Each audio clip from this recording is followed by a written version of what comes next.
If you're stuck choosing between computer science, data science, and AI, then this episode will make it way easier for you. Welcome to the Studyportals Podcast. I'm Luisa, and this is the show where you get action-packed guidance on where to study, what to study, and how to actually afford it. Plus, real student stories from around the world. Studyportals runs platforms like Mastersportal, where you can compare master's programs across the world. And it's basically built to turn I want to study abroad into an actual plan. Today, I'm interviewing two students. Michał is doing two masters at the same time in the Netherlands. One in data science for decision making, and one in artificial intelligence. Henry instead just graduated from a master's in computer science in the UK. We'll break down what the programs actually focus on, what a day in the life looks like, and what roles does the degree actually lead to. Without further ado, let's get started. First, though, please like and subscribe to see more videos like this. And let us know in the comments which degree you would like to see next. So, for the people that are meeting you for the first time, what's your background and what are you studying? That's a good question. My name's Michael. I come from Poland, but I lived a bit everywhere in my childhood. So you could say I'm a bit of a European child. And I do two studies right now. I do artificial intelligence here at UM and data science also here at UM. Officially it's called data science for decision making. And what made you decide to do two masters at the same time? To be honest, the fact I couldn't choose. So my bachelor's was in data science and AI. And I found choosing just one was very difficult actually. And well, I tried to enroll for both and I kind of at first planned to drop one of the two, but I then found to do both exciting and manageable. And so I just stayed like that. Did you consider other universities when you were applying?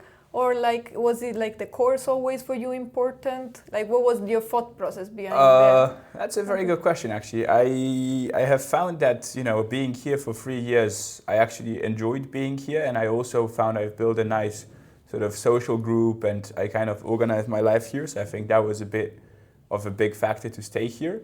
I did consider other universities briefly, but I found that the quality offered here was high enough that I did not really wish to relocate anywhere else. Yeah, so I think in the end, I didn't really do any proper, let's say, approaches to other universities, and I was quite committed to staying here. Who do you think is not a good fit for doing two masters at once? That's a good question, actually. Maybe let's start with who I think is a good fit. I think, first of all, you have to be aware it is hard work, and you do have to wish to put a lot of effort into it. But I do think it's manageable. I think, especially if you make a good social group also with other people to help you study and to help each other out, I think it's surely manageable. If you wish to work alongside, I would not necessarily do two masters. I think it's too much time. I also think if you're the kind of person that takes some time to get settled, it might also be good to not start directly with two, but maybe pick the second one up after a while. And also, I think if you're a person that gets stressed very easily, I would also not recommend doing two masters. So, of course, with two masters at the same time, with the same exam period, there are a lot of things squished quite close together. But I think the most important thing is really, well, first of all, the work ethic. So just being willing to put in the hours. And I think also you have to like both masters you're doing. I think if you do not like them and you're doing them just as kind of, an ego thing or to have something to put on your CV, I don't think you will find the amount of time to put into it worth it. But I think if you're actually passionate about both things that you're studying, I do think it's definitely a nice time investment and you will find yourself actually enjoying studying these things, and it will kind of feel much more effortless and almost, fun is maybe a big word, but there will be times when it's very interesting and actually rewarding to do so much. And do you have any personal tips on how you manage it specifically? I'd say definitely, this will sound cliche, but really start working from the start. So, if you are used to a normal workload, I think usually it's quite fine to kind of put off really working for the second half. I think if you're doing two, well, with the pile up, it's sometimes not exactly manageable. So you do have to start working on time to make sure you're up to speed with everything. And I think the biggest tip for me is really just make friends. I think I found a very nice group to study with. And I found that way it's easier to also pick up topics I might have missed, and we complement each other quite well. I feel like that makes the studying so much easier and also motivates you so much more if you actually are held accountable for how much you study and if you actually do study or if you're just, scrolling reels or playing Football Manager, which I would totally not do. Yeah, the last one, I think it's the best tip that you can get like for getting a study method in university. And let's get a bit more into the courses specifically. Like what the courses is there in one master and what in the other? How much overlap there is between the two? What do you think? I think that's a very good question, and I think that it's partially difficult to answer because you have the power to shape the courses how you want. So for both masters, you have always one core course and one elective on top of one project that you work on through the entire semester. And actually the projects are identical for both masters. So you also have people doing AI working with people doing data science. And very often it is the case that an elective for one master is a core course for the other and vice versa. However, in terms of just core course content, I think data science is a bit more technical, so it contains, technical is maybe the wrong word, but a bit more theoretical, mathematical, in the sense that you have a lot of theory behind linear regression, for example, and other sort of more math heavy, let's say, models. Whereas for AI, it is a bit more applied, I have the feeling, so you do get to practice a bit more in practice and less in theory with some slightly newer things. But again, you can of course take a lot of electives for data science which are a lot more applied, and similarly if you're a math geek, you can take a lot of math heavy courses for your electives. So I think at the end of the day, if you like math more than coding, then maybe I'd recommend data science, and if you like coding more than math, AI. But do keep in mind that the two are have quite a lot of overlap, both in terms of electives and, well, the core courses are of course different, but you can often take the other master's core course. And what is your favorite course so far from each one? That's a very good question. I have really liked taking natural language processing. So that was an elective for, I believe, AI only, or I chose it for AI. And I found it actually super fascinating that, there was a lot of state-of-the-art methods, so essentially how ChatGPT and sort of other large language models work. And I found it really, really, really exciting to learn how it actually works. It also made me understand why sometimes you ask ChatGPT something and it gives you a crap answer. I thought that was, quite funny to know. And I found that to be a great course. For data science, I took algorithmic game theory, which was also an elective. And I found that to be also a fascinating course. So that was, game theory is all about, how people interact. So of course it's quite mathematical, but it is very easy to sort of see the social and, economic and whatnot implications of the theory that you learn. And I found it very, very interesting to sort of see the framework behind that. And just to understand how all of these things work, I found game theory to be really a great course. Okay, now another difficult question. If you only had to pick one, based on what you've done so far, which one would you choose? Like based on the experience? I think that is a very, very difficult question. Partially because I think my electives impact my choice quite a lot. And as I said, those are often interchangeable. But I do think for me, AI has a slight edge. So I think data science is great, but there is a bit of repetition in the core courses, in my opinion. So there are people that like it because it helps them sort of solidify certain aspects better. And it's of course not exactly the same, but it's a similar thing shown from different angles. So I think it does help you with understanding. But I do think AI has a very broad scope, and it really enables you to do a great deal of things that are, I think, a bit more applied rather than theoretical. And I think that's something for me that, I like to keep at the back of my head, that at some point I, will leave this university and have to do something, in the real world. Mm-hmm. And I just think that the AI applications are so powerful and so widespread that I think AI would have the edge for me. Okay, interesting.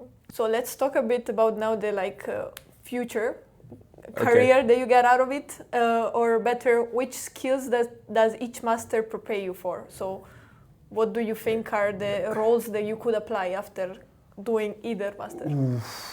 Again, difficult, because again, I think with both masters, after a while you kind of choose a bit your niche to explore, and that's also where ideally you will then do your internship and your thesis. But I think for AI, you can either be AI or machine learning experts. So of course there's a lot of machine learning positions which are open in many companies, which I think is 100% great. You can, I think the kind of best you could do was to get a job at one of the big companies, so like Facebook, Google, Meta, which is Facebook, but whatever, and develop state-of-the-art models. I think that would be fantastic. You can also get a research position.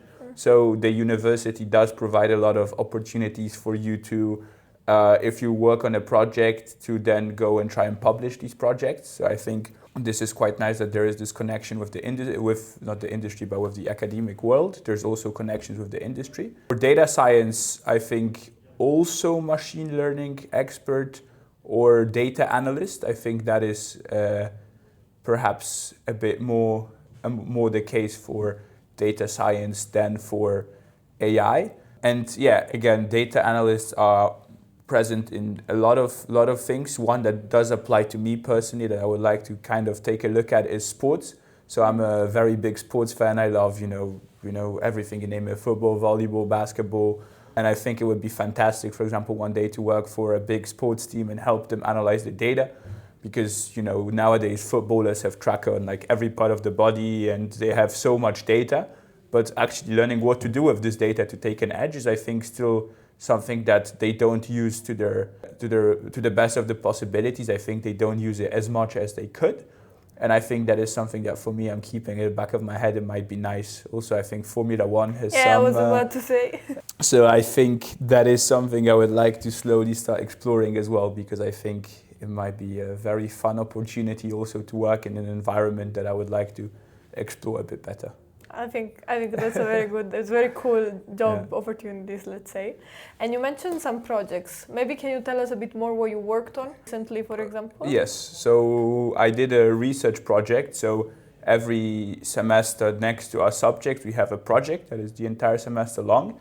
And together with a group, I worked on detecting AI content in Instagram dataset, which I think was fascinating because, you know, nowadays we're so full of deepfakes and AI-generated images that it's very easy to let it influence your opinions and whatnot. And often you don't even have the tag. Yeah. And so what we did is we had a data set of Instagram images, and essentially we just trained a model to detect as well as possible what was AI generated and what was not.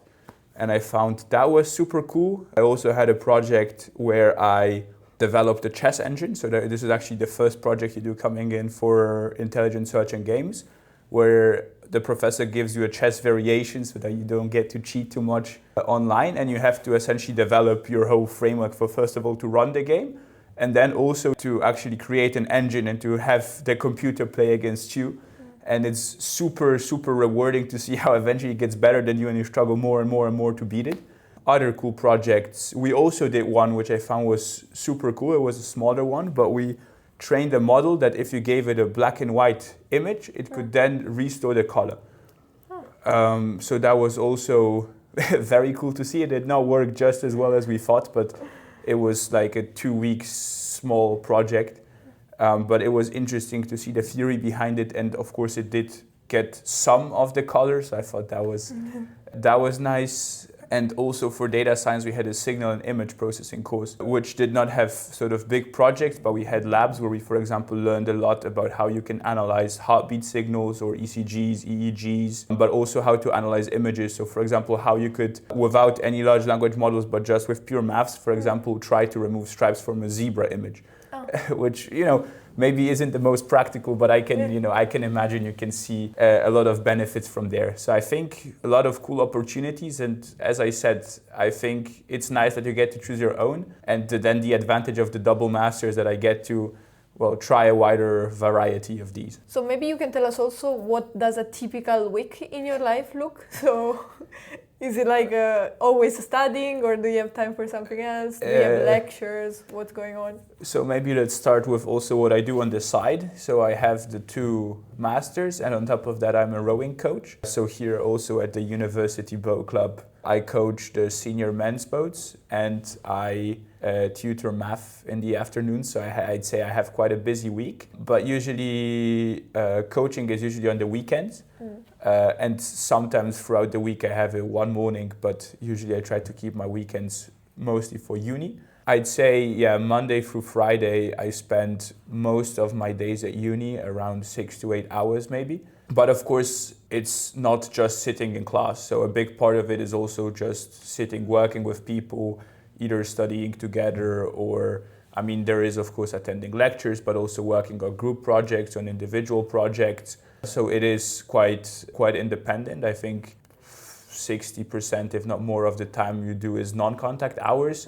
So it's also quite nice to get to, do it with your friends, and it's usually quite pleasant actually. It's not like how people have it in their minds that studying is just like boring, bad thing. I think it can be quite fun if done right. And then in the afternoons around 6 or 7 p.m. I usually have tutoring. I have it 5-6 times a week. And then in the evenings I try and go out as well. Not every night of course, but 2 to 3 times a week I either have dinner with friends or I just go down to the pub for some karaoke. It's important as well. Of course. So on the weekend I usually coach. So I just take my bike, go down to the boat club, and I cycle along the boats, which is I think also very rewarding to have a side project outside of uni.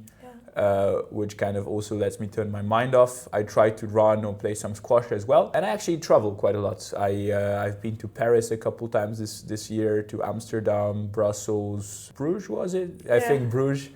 I go see my parents like twice a month if I'm lucky, to Cologne. So I'd say I'm also quite a lot on the road. And I think if I organize my time well, usually I can have the weekends for myself. So it's also a matter of balance. Some people prefer to have a slightly lesser workload in the weekend and maybe work a bit more on Saturday. I usually spend quite a lot of free time in the weekends, and then in the week it's a bit busier. But as I said, I actually like it. I think it's nice to have the weekends off. Otherwise, it's like just you're working, and then you burn out, and then you're like, Again, I think it depends on the kind of work. I think if you know how to make your work fun, or not fun but rewarding and also just enjoyable, I think it's quite manageable actually. So it's just, I think, about not necessarily, also finding your balance, but just finding your way around things, how to do things so that, because at the end of the day, even if you do one master's, it's around a 50 hour workload, I think, on paper. In practice, it's a bit less if you're efficient. But I think since you do it so much, it's just important to find how to do it so that it works for you. And then it's actually not quite as bad, I think. Fair enough. Who do you think is data science for? Who is AI for? And who is computer science for? I think computer science is a lot of, let's say, it's called down-to-earth things with the computer. So in computer science, you learn about things like operating systems, I think web design. And so it's a lot of, let's say, very useful applications, very practical applications, but quite, let's say, down to earth. So you're actually making sure it's a lot also a bit more hardware focused. So making sure actually everything in the computer runs as it should. AI is then a lot more actually towards the software side. So for example, we never spoke about the differences between, for example, Windows, Linux and Mac OS, which is, I think a bit of a shame. But then you have a lot more about, let's say, the cutting edge models. So essentially a lot about NLP, a lot about computer vision is also coming through a lot. But it's more about the sort of big models that you can actually use in practice. And I think it's a bit more research oriented as well, because a lot of these things don't yet work exactly as good as they could or should. And so I think it has a lot of research opportunity as well. And data science is the most math heavy of the three, I think, and least computer science. So with data science is using a lot of math to essentially leverage data to make some informed decisions. So of course you're still using some big models, but there's, I think, a lot more math focus, a lot less coding focus. So if you kind of made yourself a line, you could see computer science here is most coding, least math, then AI is in the middle, and then all the way at the back you have data science, most math, least coding. And I think also the applications are a bit different between all three of them. So I think it's just a matter of personal preference, what you do. I was always quite fond of math actually, so that's why I chose AI and data science. But I know a lot of people who tried data science or data science and AI bachelor said they don't find the amount of math to be for them. and switched to computer science and they're very happy about it. But I think you also should be aware that this choice still doesn't fully define your career path. I think if you do computer science, there's still a lot of models that you can learn how to make and a lot of machine learning. And with, I think, 1 or 2 courses, it's quite easy to make the switch. And vice versa. I think if you take like 1 or 2 courses on operating systems, web design, and these kinds of things, I think it's also possible to do the switch the other way. So I'd say use this as a general guideline, but also don't be scared to be critical and want the best for yourself and possibly switch. Okay, thank you so much for the answer. My pleasure. And thank you so much for having this interview with us. My pleasure. Hi, my name is Henry. I'm 25, recently 25 years old. You can probably kind of see it here, just as a birthday. I have studied a bachelor in computer engineering, which I studied back home in Albania, in Tirana, that's where I'm from. And after that, I moved to London, where I did my master's in computer science. Yeah, I guess that's an introduction about me. Why did you decide to study computer science, actually? So I started with computer engineering back home. And the reason why, back then, I'll be honest, I just found it very cool, the name and everything, like, oh, computer engineer. And I always liked engineering, stuff like that, but I just like computers as well, so that's why I chose that one. And then it seemed like the next logical evolution of that was a master's, and then I actually was between data analysis, not science, data analysis and computer science, but in the end I just ended up with computer science. Also, the university where I applied for did not accept my degree's credits, so for data. So that's where I ended up in computer science, basically. And how did you end up in the UK? Why the UK? Why the UK? I had never thought I would go to the UK, actually. It was never a plan of mine or anything like that. I always thought I would be going to USA. I did apply to USA and I was accepted in USA. But then when I told my parents, it was this one morning when I saw it and I was rushing, they got a bit shocked at the fact that I got approved, and they were like, oh, actually, wait, that's too far. If you go, never come again. I mean, you will come again, but it's a lot less convenient. A lot less easy to do it. It's a lot harder to do it. Yeah, a lot less convenient. So yeah, because of that, basically, they were like Europe, and then the next logical one in Europe would be an English-speaking country, because it's the best language they speak other than Albania. So that's why UK. But it surprised me. It surprised me positively. And what university did you attend in the UK, actually? Middlesex University, it's called. It's in North London, and it's a good university. It has a very nice campus. The people are nice. The degree is nice. I was happy with it. How was the program like? What were the courses? What projects did you work on? Maybe tell us a bit more about that. Yeah, so the program here in UK, it's a bit different, actually, quite a bit different from everywhere else, because everywhere in the world is 2 years for masters. In the UK, it's actually 1, which was a big plus for me as well, because you gain time. The program was set up in 5 different modules. These modules were, one was cybersecurity, one was blockchain, one was software development, which basically literally told you how to.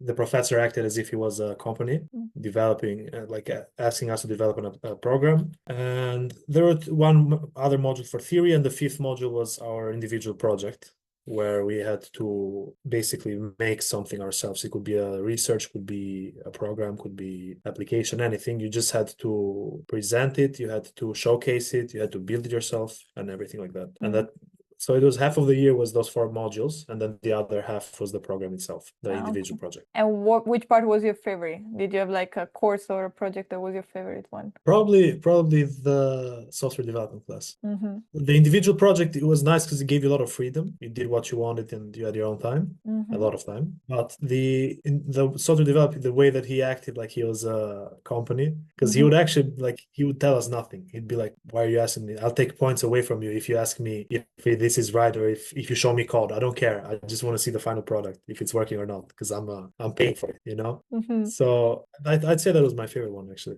I really like it. That's interesting. And what would you say if someone was thinking about studying computer science? Who do you think this master is for? The thing with computer science right now is that first of all, it's very competitive and it's very broad. So I'd say it's perfect for somebody who is not that sure on what they want to do, in the sense that if some people are like, oh, I want to be a programmer or a data analyst, or I want to be an engineer, etc., or a cybersecurity professional. Computer science encompasses all of those. So it allows you to be any of those, but it will usually also require a bit of hands-on experience to showcase to to an employee. Like if you've done cybersecurity specifically, you can start working in cybersecurity, probably without too much experience, but you're stuck there. With computer science, you can go anywhere, but because it's so broad, employees usually will ask you to have some sort of experience to back it up, essentially. But I'd say it's good for somebody who is not set on one field of technology 100% and just wants something more broad. Fair enough, fair enough. And speaking of employers, actually, what are the future careers that you found like after the masters? Like what are you working on right now? Tell us a bit more about your experience. Yeah.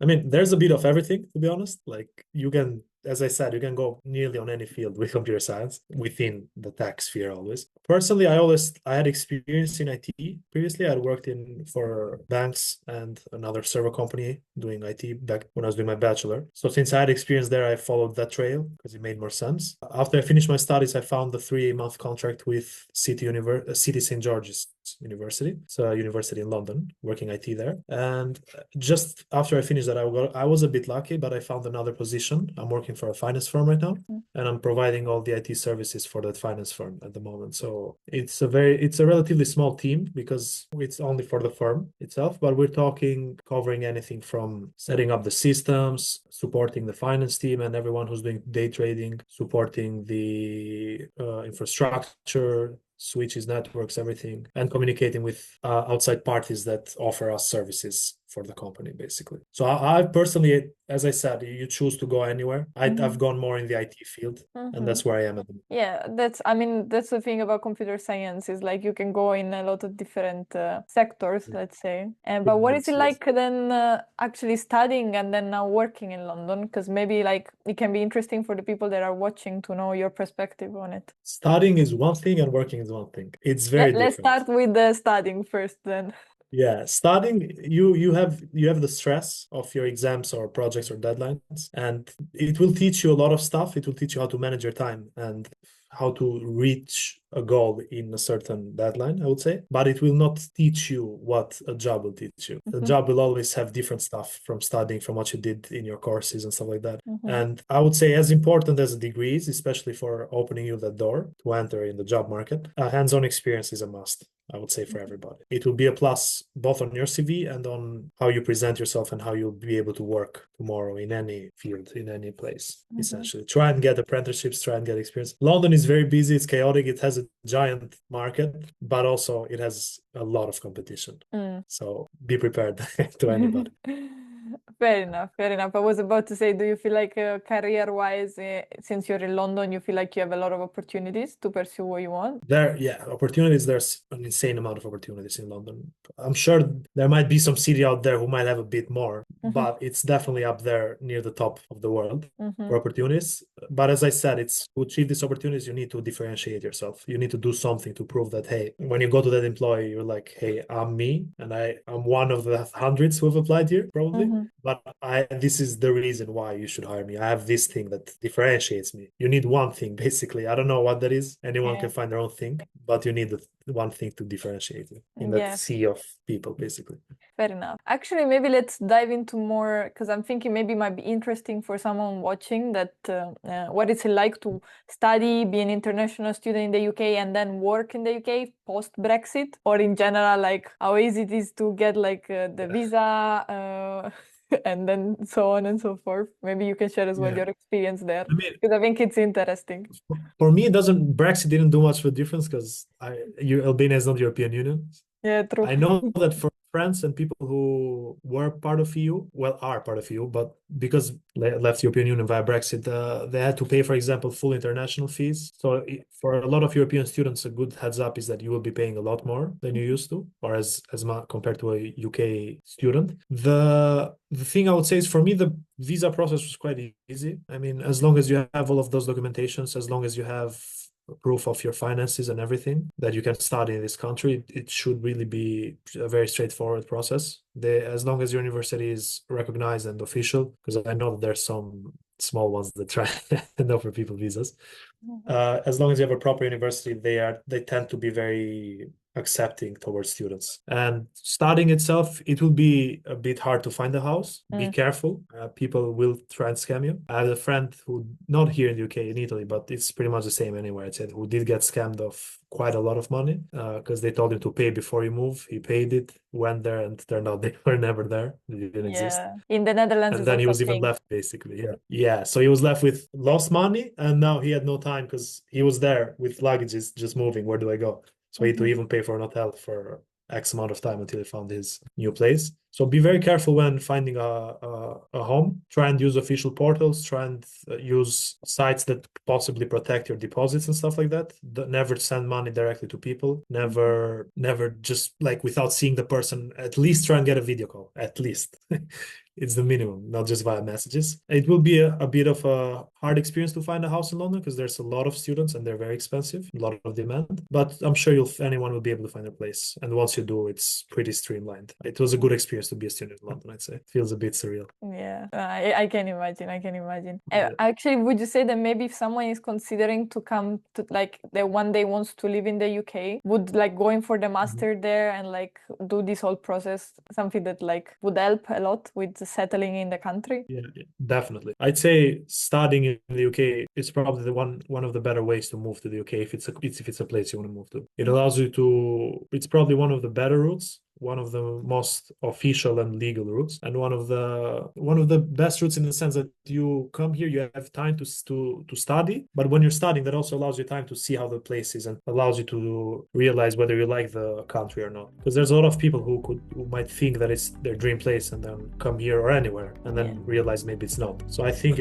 I would say it's the best way, honestly. Yeah, fair enough. And it's also just 1 year, right? The master, so it's like So it's also cheaper because you're paying only for 1 year of studies and 1 year of living. So I'd say 1 year is enough time for you to realize if it's the place where you're gonna be or not. You're gonna go somewhere else. Fair enough. So thank you so much for joining us on this call and sharing your experience. You're welcome. Thank you for having me over.